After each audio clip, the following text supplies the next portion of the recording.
প্রধানমন্ত্রী, দেশ নেত্রী, বিএনপির চেয়ারপারসন এবং খালেদা জিয়ার নেক হায়াত তারাজ করে দেন।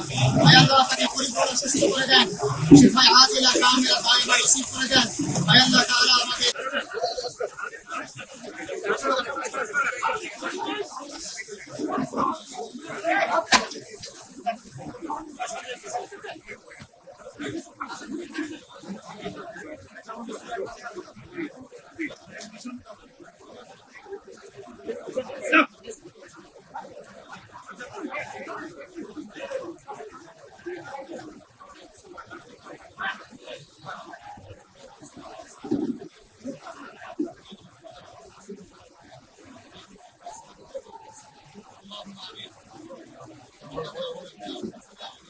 বর্তমান বিএনপি তিনি ভারপ্রাপ্ত চেয়ারম্যান জনাব তারেক রহমানের নেক হায়াত তারাজ করে দেন। আয় আল্লাহ তিনি এই দেশকে করার জন্য যেই শপথ দিয়েছেন, যে প্রত্যয় ব্যক্ত করেছেন, বক্তব্য 25 তারিখে দিয়েছেন, আল্লাহ তার বক্তব্যের আলোকে একটি সুন্দর দেশ গড়ার তৌফিক নসিব করে দেন।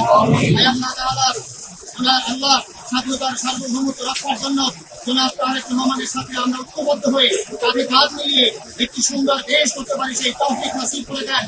আয় আল্লাহ তাআলা এই কবরস্থান এখানে যারা সাহিত্য আছেন কবি নজরুল সহ আল্লাহ তাদের সকলের অপরাধ মাফ করে দেন, তাদের সকলকে কবুল করে নেন।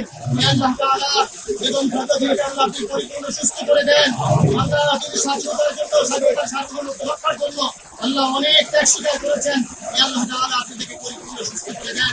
আল্লাহ 71 যারা যুদ্ধ করেছে, যারা আল্লাহ 24 জুলাই আন্দোলনে শাহাদাত বরণ করেছে, এভাবে যারাই শহীদ হয়েছেন তাদের সকলের দুই হাতই আমরা বকশিশ করে দিলাম। রব্বি হামহুমা কামা রাব্বায়ানি সগীরা, রব্বি হামহুমা কামা রাব্বায়ানি সগীরা, রব্বি হামহুমা কামা রাব্বায়ানি সগীরা। سبحان ربك رب العزة عما يصفون وسلام على المرسلين والحمد لله رب العالمين.